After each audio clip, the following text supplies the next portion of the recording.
بسم الله. Warsama Digital Media. Ishmael Warsama here. And wanagii ayaamaha kan ku daaraynay iftiinka heshiiska tuugada ah ee aan sharciga ku dhisnayn ee meel mugdi ah loogu saxeexay kambani la oran jiray Sam Oil and Gas dabadeedna markuu iskandalo badan Soomaaliya ka galay iyo musuqmaasuq loo bixiyay magaciisii Coastline Exploration Company Limited. Companygaas hadda la yiraahdo Coastline Exploration waxaa aad ugu lug lahaa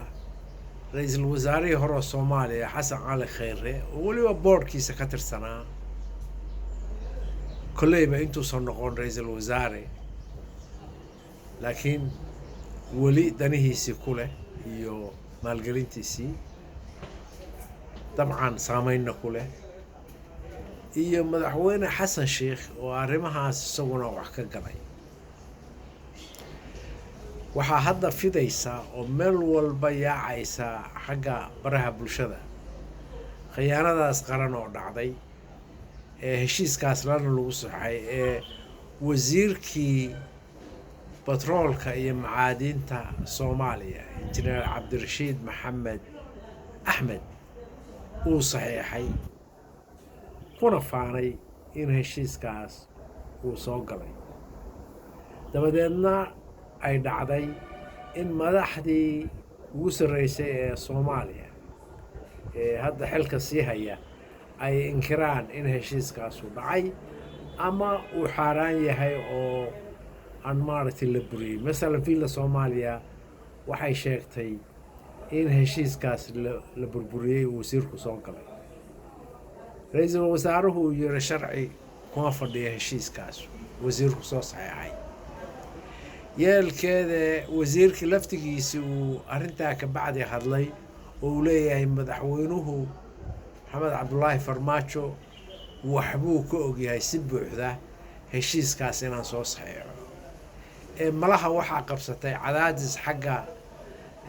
baraha bulshada uga yimi markaasuu isku dayayaa inuu inkiro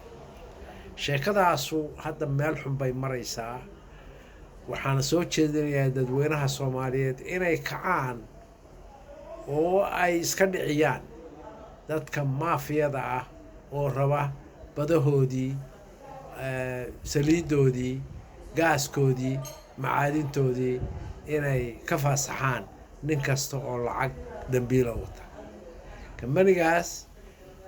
Coastline Exploration Limited waa kambani aan soo saarin shidaal isagu waa dulaal shirkadaha waaweyn maaragtay ayuu dulaal u yahay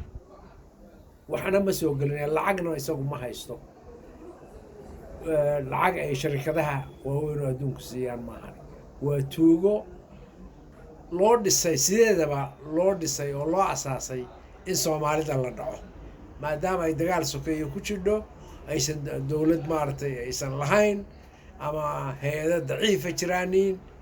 waxa loo baahan yahay marka inaynu baraarugno oo sidii arrintii badda loogu kacay sidii arrintii badda loogu istaagay in tana loogu istaago tanaaba ka sii daran run ahaantii tanaa ka sii daran waayo tan waxa saxeexday wasiir dawlad la aqoonsan yahay ka socda baarlamaanna ma jiro ama diidaya ama ogolaanaya waa inuu baarlamaanka dambe sugaa arrintaan ma marayso sideedaba ma marayso laakiin waxaa loo baahan yahay dadku inay fahmaan oo kacaan oo iska dhiciyaan dulaaleydan rabta inay Soomaaliya iibiso aad baa u mahadsantahay